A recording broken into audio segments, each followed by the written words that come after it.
Welcome to Can the State Save the Economy?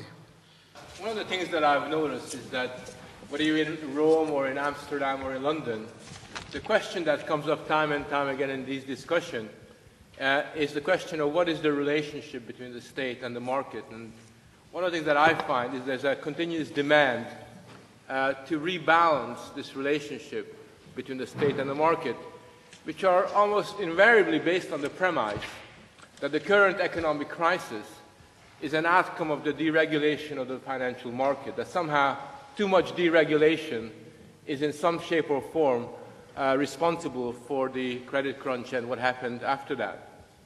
And one of the arguments that is almost unquestioned, certainly in European societies, is that therefore what is required is a certain process of re-regulation, where through systematic, or at least a more systematic form of state intervention, regulation, particularly the financial markets, but also other sectors, becomes increasingly institutionalized. Now myself, I find this orientation quite puzzling. And the reason why I find it quite puzzling is because there seems to be an assumption, which is almost rarely questioned, that we have just come through a neoliberal era of incredibly intense liberalism, where the state had a very small, undistinguished role within social and economic life. And yet, the calls for the state to play a greater role, a more active role, overlook the fact that this institution already has a formidable presence in the domain of economics, and has had that presence for a very, very long time. This is shown, for example, by the fact that in almost every country we have seen, again for a very long time, very large budget deficits, and certainly that's the case today. In a country like the United Kingdom, but also elsewhere, it's without a doubt that the public sector has played a crucial role in the creation of new jobs. And when you look at the new jobs that have been created in Europe, you will find that the public sector has been an important source of creating those jobs.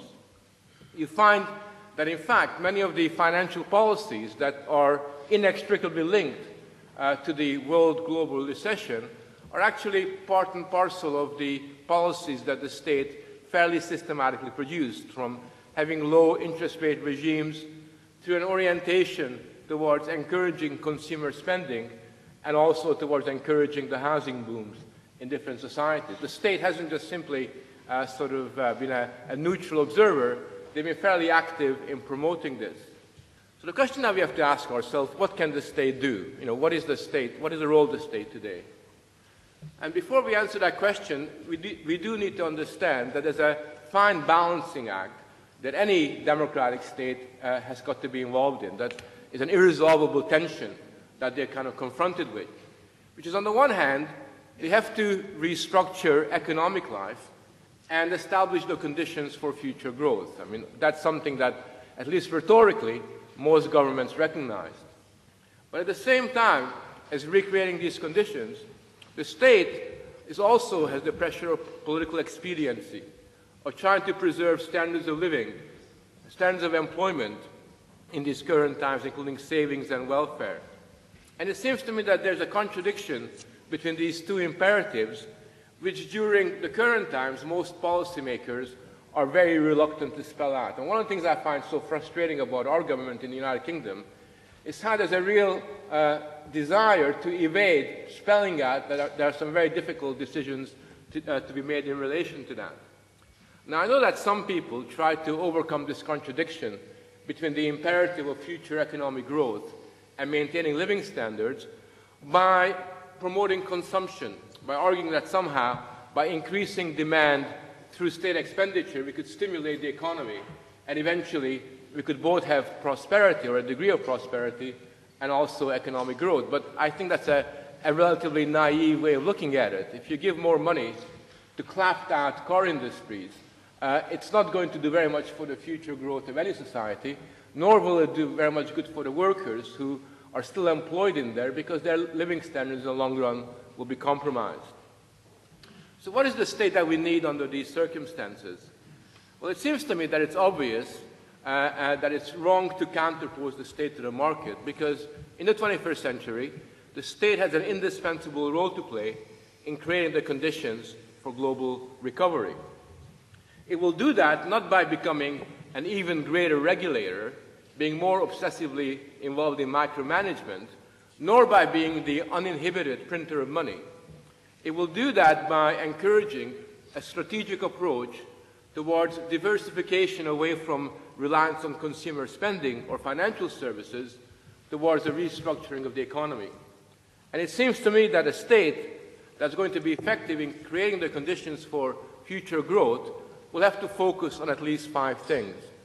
It will have to focus on science and innovation and encourage a culture and an environment where science and innovation can thrive.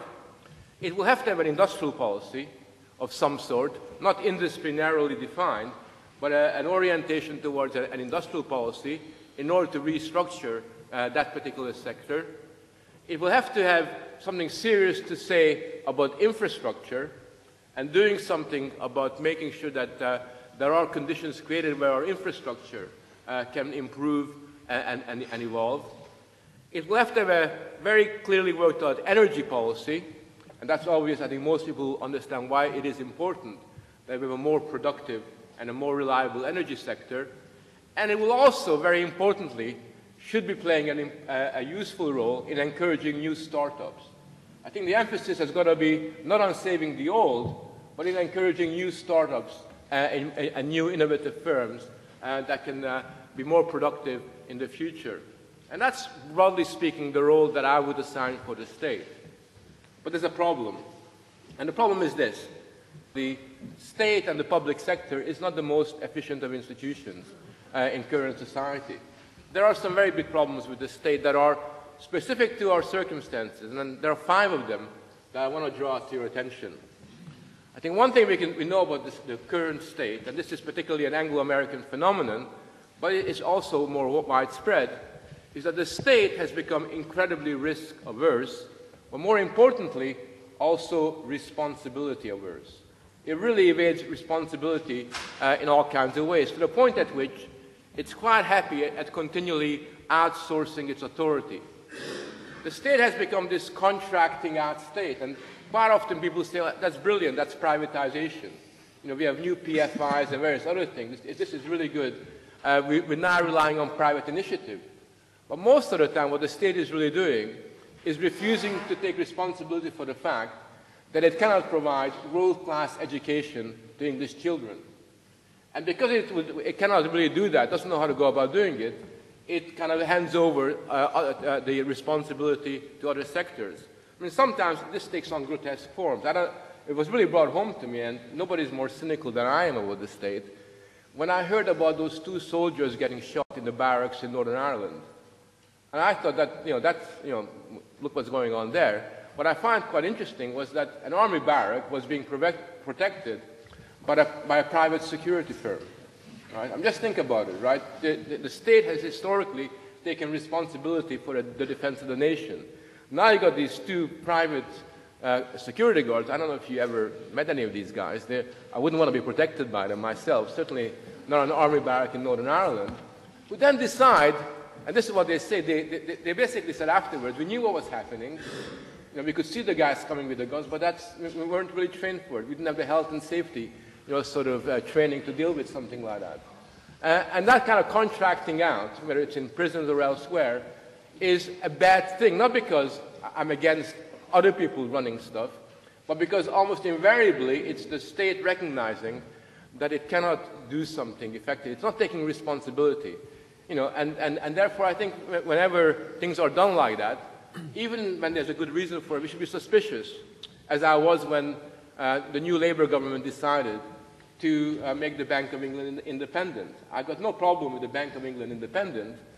It just so happens that cynically I drew the conclusion that the reason why they wanted the Bank of England independent was not to take responsibility for the policies that may or may not be pursued by it. There's an arm's length distance, and we do this with the EU.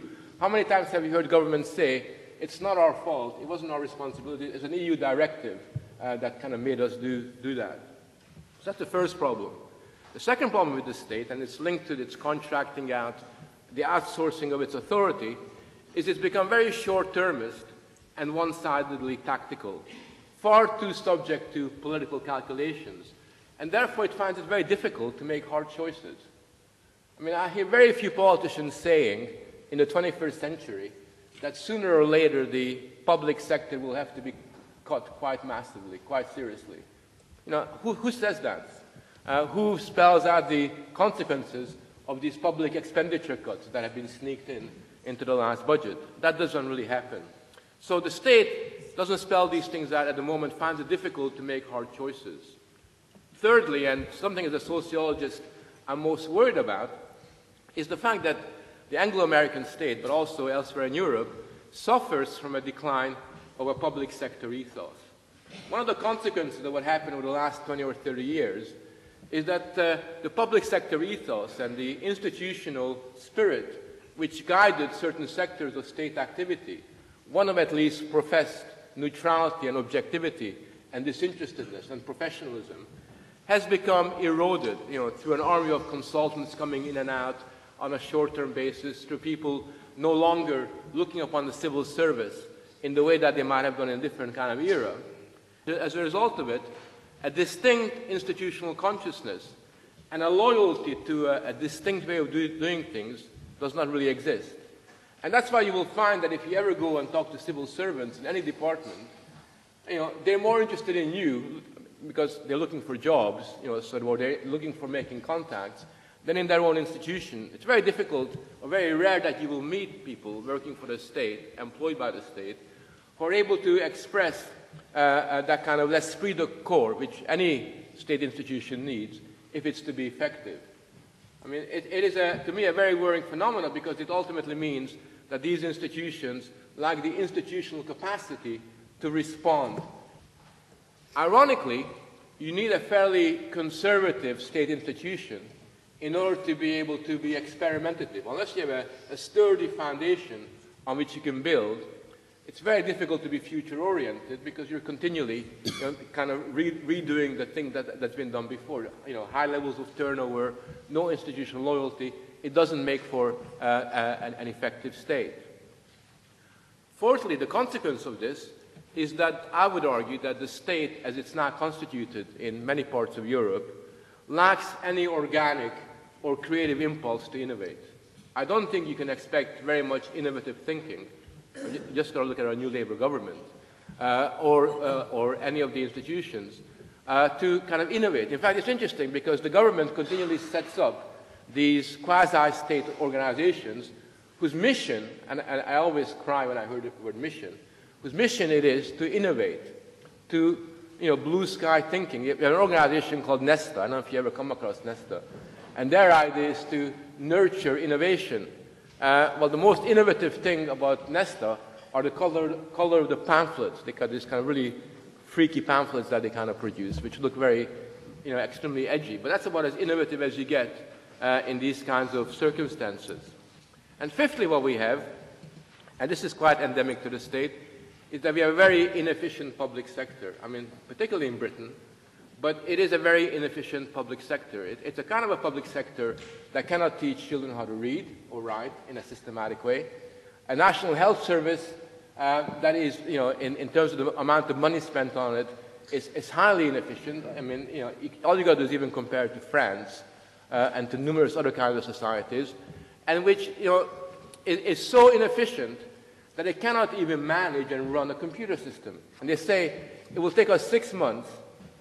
It will take us 6 months to get a full helpline in place. Now, call me naive and technologically a dinosaur, but even I don't think it should take the British state 6 months to establish a helpline. My wife could do it in 2 weeks. I can guarantee you that. It's not exactly rocket science to do something like that. And it seems to me that that kind of inefficiency in the public sector is not something that's going to be overcome for a certain period of time. The reason why I want to spell this point out is because the issue at stake is not to artificially counterpose the state to the market, but to understand that there are different kinds of states. There are states that are weak, strong, smart, and stupid. And in between, we have failed states in many parts of the world. We're very good at talking about failed states in Africa. We're not so good at recognizing the failed states that are more homegrown. So there is that kind of issue. And similarly, markets are not always robust. They're not always perfect. There are, imperfect markets and markets that are highly, sort of in need of major overhaul. So let's not counterpose those two things. What we do need to do is to recognize that, and this is something that we can all do something about, is that we do need new political policies that can bring about or encourage the construction of a state that's more worthy of the 21st century and more worthy of our needs. And it seems to me that, yes, we do need a state to contain the destructive effects of the global crisis. That's important, but we mustn't think for 1 second that the state can save the economy. It cannot save the economy for the very simple reason that we should not be saving it, but restructuring it. Thank you. Capitalism was really a product of a synergy between the state and the economy. If you go back to the birth of capitalism in Venice, it was definitely propped up by the government all the time.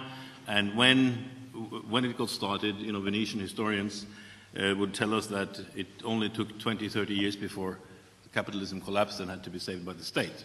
So the state definitely plays a role, and I think it's important that we have been through this extreme period when the Cold War, where you either had, the market was bad and the state was the solution, or the other way around, the market was good and the state was, and the state was the problem. Neither of those are true. It's a matter of finding a division of labor. And I think what happened after the fall of the Berlin Wall, this kind of triumphalism, is that we left the state to the unimportant decisions like the curvature of cucumbers, but kept it out of some very important regulations.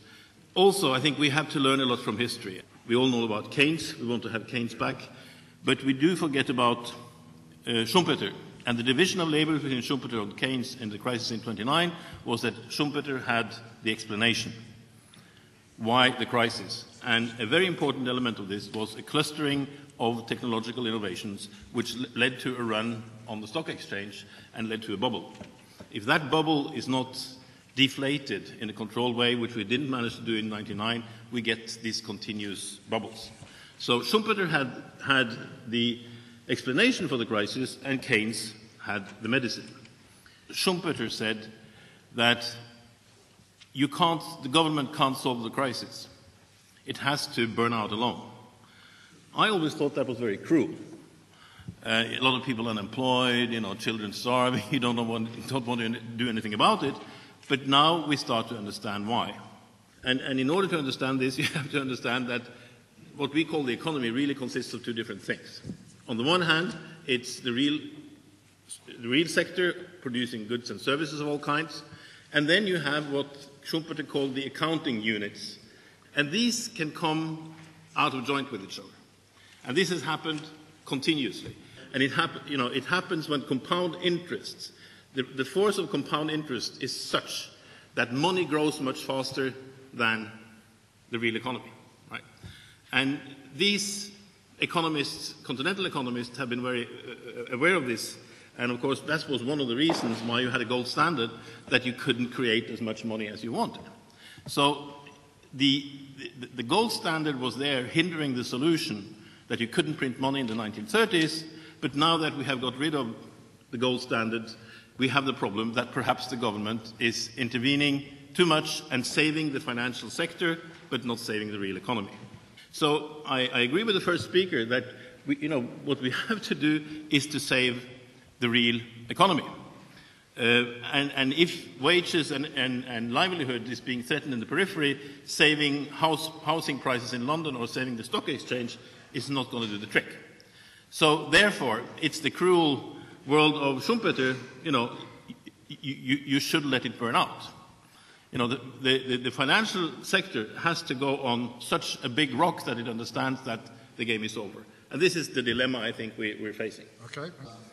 And I certainly agree with the previous speakers that the state has always had a role in capitalism, and that is very much part of the crisis we're in. So in the sense we're in a crisis of the financial sector or the economy right now, this is also a crisis of the state. The liberal state was always about underwriting risk. The contract, the social contract, was about protecting one's security. And what one's seen, though, since then, over the last, certainly over the last 100 years, is the role of the state becoming more and more engaged in underwriting every single conceivable kind of risk. The more one underwrites risk, the more one encourages the very risky behaviour that one's trying to protect. What follows from that is that the more one underwrites risk, the more one has to regulate people's behaviour. So we have, in the more absurd level, we have, why can my children not play on roundabouts and seesaws any longer in playgrounds, or have to sit in car seats till the age of 11, or and then in the financial sector we have the same intense regulation. So the challenge we've got now is to work out in the future what risk we do want the state to underwrite and what we're prepared to afford and how much regulation we're prepared to accept in response to that. Using state resources simply to try and pick up the tabs for every conceivable risk in society just will ultimately bankrupt the people. And I think the one thing I'd say that's encouraging in the current environment, the first is that the state is not about to get bigger. I mean, although the state has taken a big role in saving this crisis, basically Britain is bust. And so the state is going to have to withdraw. So we're going to have to face this debate. And the second one I'd say is that actually, despite the financial crisis, I don't detect any particular appetite amongst the UK political classes for actually increasing the role of the state anyway in the economy. I think one thing that's notable in the financial crisis is that the government went out of its way to avoid nationalising the banks. Now, I find myself in the bizarre position of actually thinking they should have nationalised the banks that went bust. And they actually tried to duck that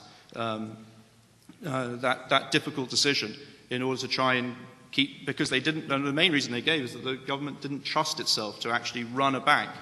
I think quite rightly too. I mean, you can't trust them to run a country, you can't trust them to run anything. So we need to have the debate about what it is that we want the state to do. Okay, thank you very much. I think I'll just start off by having my own stab at what the state should be doing and shouldn't be doing. Briefly, I think the state should provide security, enforce the law, oversee free and fair competition in markets, and in the provision of public services, and actively encourage infrastructure. I think it's very important to put a number on the state, because I am of the view that we did not get into this crisis because the state is not big enough. Now, at the moment, we're running a state on 45% of GDP. This is the UK. Across Western Europe, it gets as high as 60. America, sort of late 30s. Now, if you go back to, say, 1912, it was 8% in Britain. I'm of the view that you could run a modern, mature, liberal democracy about the same level as what it was under Prime Minister Wilson, between 25 and 30%. Now, we've heard some talk about regulation, and I would invite you, first of all, to appreciate that regulation had no small part in this financial crisis that happened. Having said that, I do think that the basic problem with this crisis that has not been explored is information asymmetry. And where we don't have exposure of information, which I think is a good reason to have regulation in this area, is with the breakdown of the specific asset portfolios of the banks. Because what you do then is you actually inform depositors, bank customers, and they get a rough idea of what kind of risk the bank is taking on. You don't tell the regulator, and our regulator, let's face it, the FSA, has been pretty rubbish.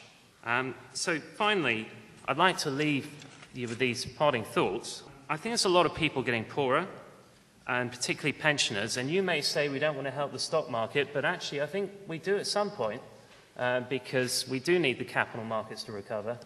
We have become a society, really, where we work for our assets. We want to move to a society where our assets work for us. Thank you. I think a lot of interesting points were raised. Just to get back to a point that was raised earlier on about the nationalizing or not nationalizing of the banks in Great Britain, I think it's an interesting sort of issue which historians 100 years down the road will be asking some questions about, because, call me simplistic, but it seems to me that a lot of financial institutions have been nationalized in content but not in form.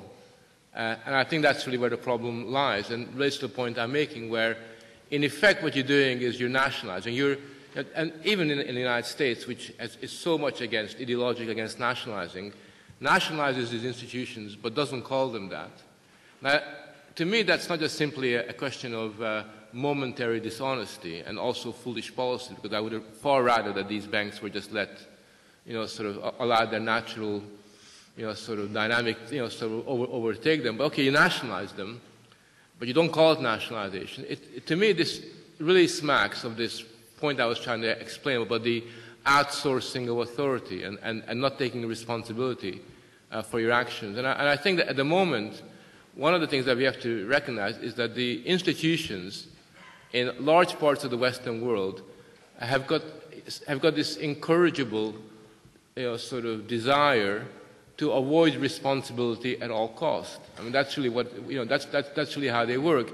And I only gave a few examples, but when you look at the way in which governments are so happy at using international institutions to pass the buck, IMF tells us this, United Nations tells us that, but they get trotted at to explain why you got to do something that perhaps you wouldn't want to do otherwise. It's our international obligations that makes us do that. There's a continuous, there's almost like a kind of a systematic way in which organizations have worked out strategies not to take responsibility for their action. And I think that the way the state has responded to the existing conjuncture in the global recession is a very good illustration of that. I think it's about time that we kind of drop the word a neoliberal epoch.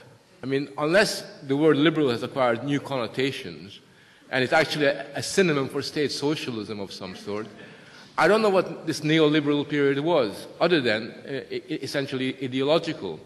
But by and large, sort of most of what goes for liberalism can be interpreted in entirely different ways as the state redefining its relationship to the market in a way that I don't see as being at all liberal, but potentially, sort of quite regressive.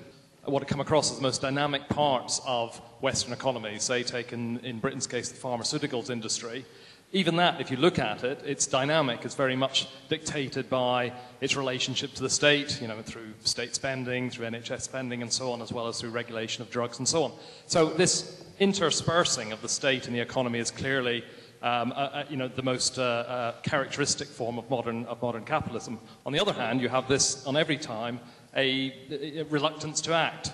I think the example of the how to sort out the banking problems is the most evident element of it. How do you resolve that paradox of pervasiveness and the reluctance to act? It's not anything that can be understood within the actual technical relations of the state and the economy, but perhaps it does go back in a different way to the 80s and to Thatcherism. Not that Thatcherism was a time of a neoliberal, sort of this phony neoliberal crusade, but it was a time in which the economy became much less politicized. And you had a situation where, at that stage, when you had the declaration of TINA, there's no alternative to the market, and that sort of demise of sort of ideological discussions about the economy, it seems it's in the roots of this reluctance to act, combined with the pervasiveness. That paradox is in the depoliticization of economic affairs. And perhaps this whole global crisis is an opportunity to try and reverse that depoliticization, which would at least open up those discussions again. I just wanted to pick up on Frank's point about the changing role of the state, and you said that you didn't think that its role was to provide a fiscal stimulus or to increase regulation, but to have to play a restructuring role. But the 5 points that you outlined about increasing science and innovation, increasing industrial policy, new startups, and energy policy, to me that does require quite a big role for the state and probably will require quite a lot of funding. I mean, that doesn't just come from nowhere. So could you just explain that, please? Economic activities are different. And some economic activities, it's very difficult to get productivity increase. If a symphony orchestra is to play the minute waltz more efficiently, it's either do it in 50 seconds or do it with a reduced number of musicians. In both cases, you jeopardize quality, right? The problem is that the state tends to be in economic activities like that. To take care of old people, it's similar to running a symphony orchestra. Difficult to make it more efficient without jeopardizing the quality. And this is in economics is called Baumol's law, right? So if the government had been in computers and in running airlines, you wouldn't have seen its share of GDP grow as fast. But because it happens to be in the symphony orchestras type of businesses, you see its share of GDP growing. And I think this is something we should get out in the air rather than hammering government or it's complicated. The kind of guy or woman who gets to the top of the civil service these days is an advisor. They're a politician. What we need, and this is where I'm afraid I profoundly disagree, what we need is to change the culture so the people who get to the top are project managers. Yeah. That's what we want. I don't disagree with that. And there are many, many things we can do to make the state sector much more efficient in procurement, in the free and open competition of public services. So what you're doing is you're still having tax-funded public services, but you're actually marketizing them. And so if people fail, they get the push. But this is, we really could get some deflation and some huge productivity growth in the public sector. And I'm actually quite excited about it if we're prepared to try it. I'm not sure about that. I think the unfortunate experience is that when you get in project managers, it completely disrupts the relationship between the people that are there, their ways of doing things, in a way that isn't helping innovation, but it tends to demoralize them and makes them cynical, because they know that it's only a matter of time before the project manager goes away, and they're left to pick up the pieces. And if you look at the role of consultants in the public sector, I mean, they really have been taking the piss out of the public sector to the point at which, they kind of go in there, we're there to sort the problem out. And invariably and I can give you loads and loads of examples, the problem becomes far worse than it was beforehand. And that's not surprising, because that's the way these things are. It's not organic. There's no incentive to stay in there for the long run. And we're talking about institutions that do need to exist in the long run, nor is there any sensitivity to the way in which you can use the people that work there in the most effective kind of a way. And that's partially the reason why we're in such a mess in so many areas of the public sector.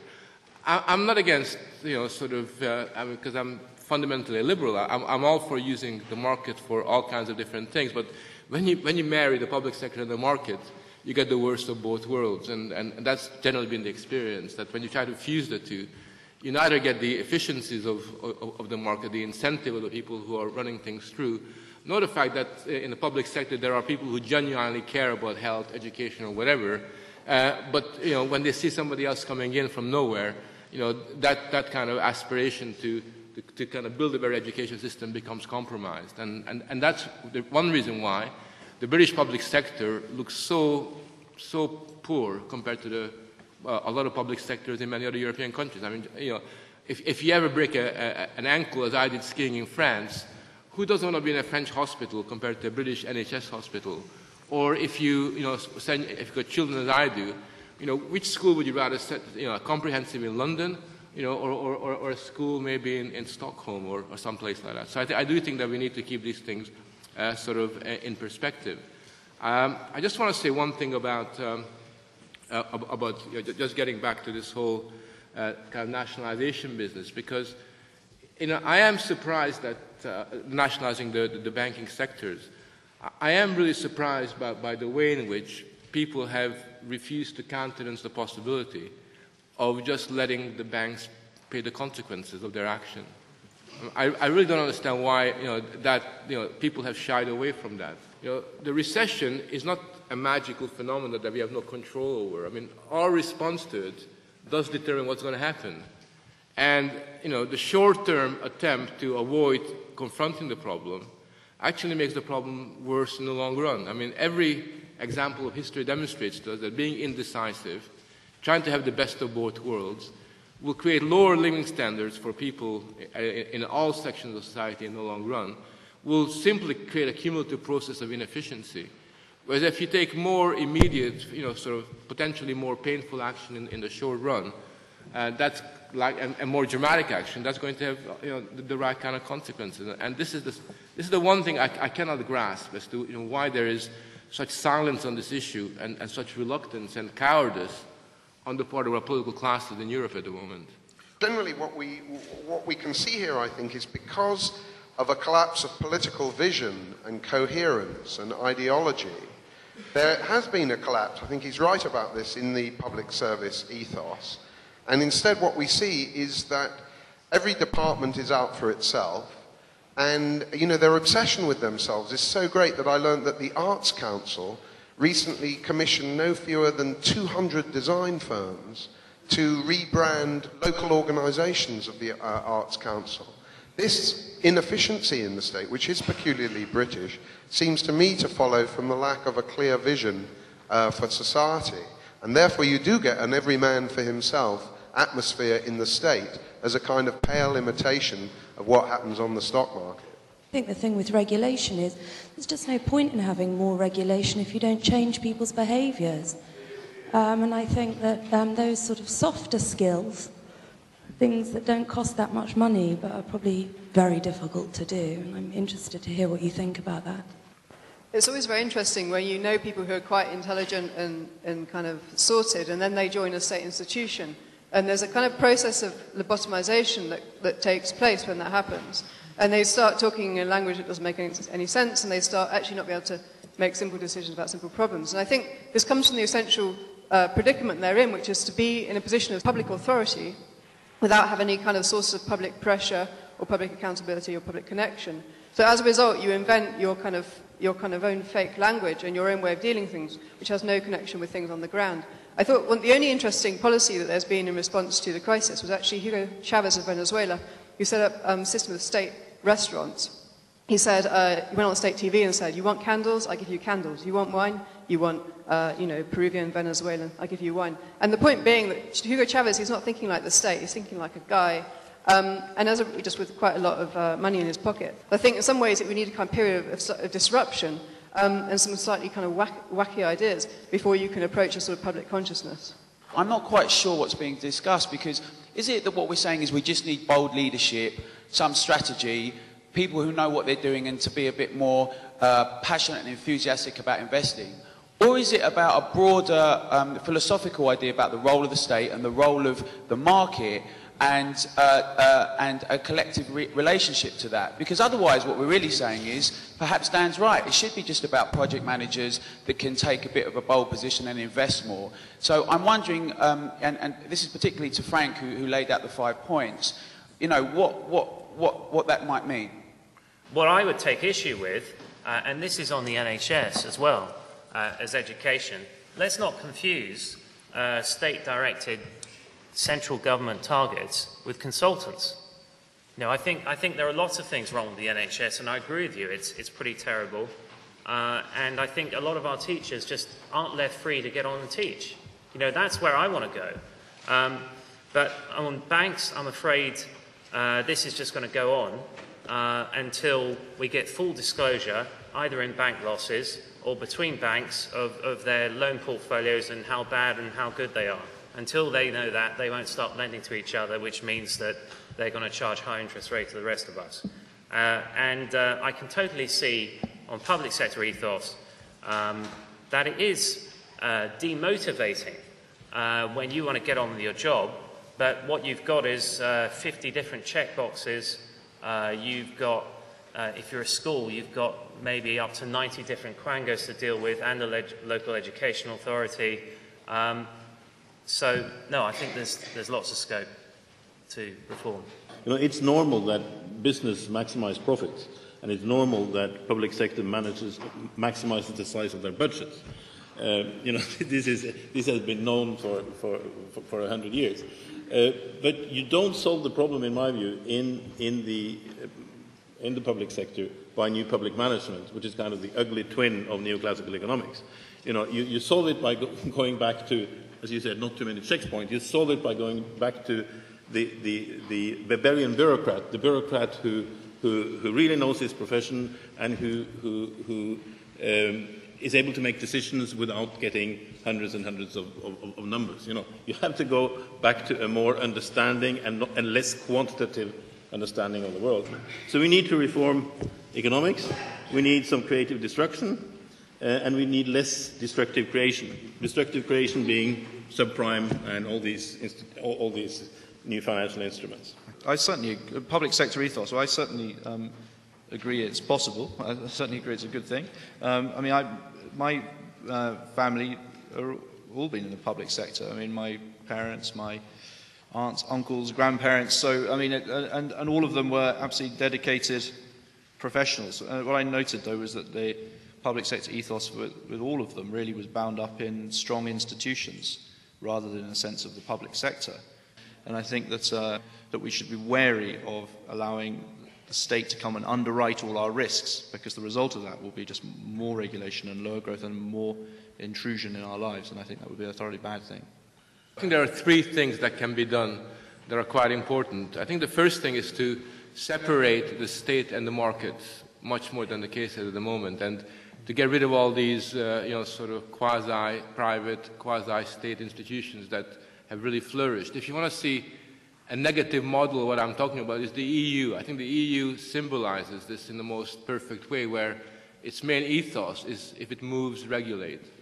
That seems to be what it wants, and it's almost the opposite. You need both to have a proper state and also to have proper markets, because the two don't really mix all that well. And just by the way, on the EU, if you are going to vote for anybody that promises to have a referendum on the EU, sort of a constitution, as it's not called, I think that's quite important. Secondly, I think the important thing is leadership, and political leadership is very important in terms of being able to make the kind of spelling out the kind of decisions that are required. And I don't want to go into it here because it's not really about politics, but that is one of the the really absent elements in the calculation today. And I really do get worried when I see very little signs of people being prepared to spell out to the electorate, to the citizens, what are the challenges facing our societies with any degree of clarity.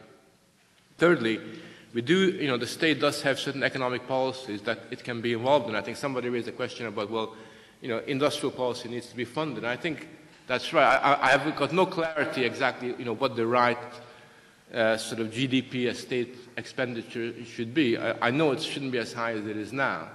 But I do think that state expenditure itself has got to be reorganized away from transfer payments and some of the silly things that we spend our public money on, towards more potentially productive sort of investments in the long run, particularly in relation to infrastructure. But that's a very difficult thing. And also, I think in relation to that, hard decisions that don't necessarily cost money. So one of the problems that small businesses have is a lack of financial sort of infrastructure that can cater for that. And it seems to me that part and parcel of what should be taking place now is to allow the old banks, to kind of go under, because they really are like clapped out car industries. They are the financial equivalents. I mean, all these banks, even though they very flash outwardly, in terms of who they are and what they represent, they're the past, right? And they should be seen very much as the past. But we do need new financial institutions, and one of which needs to be our institutions that provide some measure of support for precisely those smaller sectors of industry which have an element of innovative capacity within them, but are completely left out of the picture. And making those decisions on economic policy, which don't involve nationalization, don't involve huge expenditures of resources, but basically depend on making smart but difficult decisions, is really what we need. I just want to say something about soft skills. I've just written a book which is very cynical about soft skills. Mainly not because I don't think that we shouldn't listen or that we shouldn't have the capacity to learn from one another and to pick up signals and all the rest of that. I am really worried about the way in which the term soft skills has led to the formalization of what are normal forms of human behavior and have been rebranded as a skill. One reason why I bring that into discussion, because that's what the state is doing with everything. The state takes everyday experiences that you and I have as human beings and then rebrands it and gives us a diploma for it, and leaves it at that.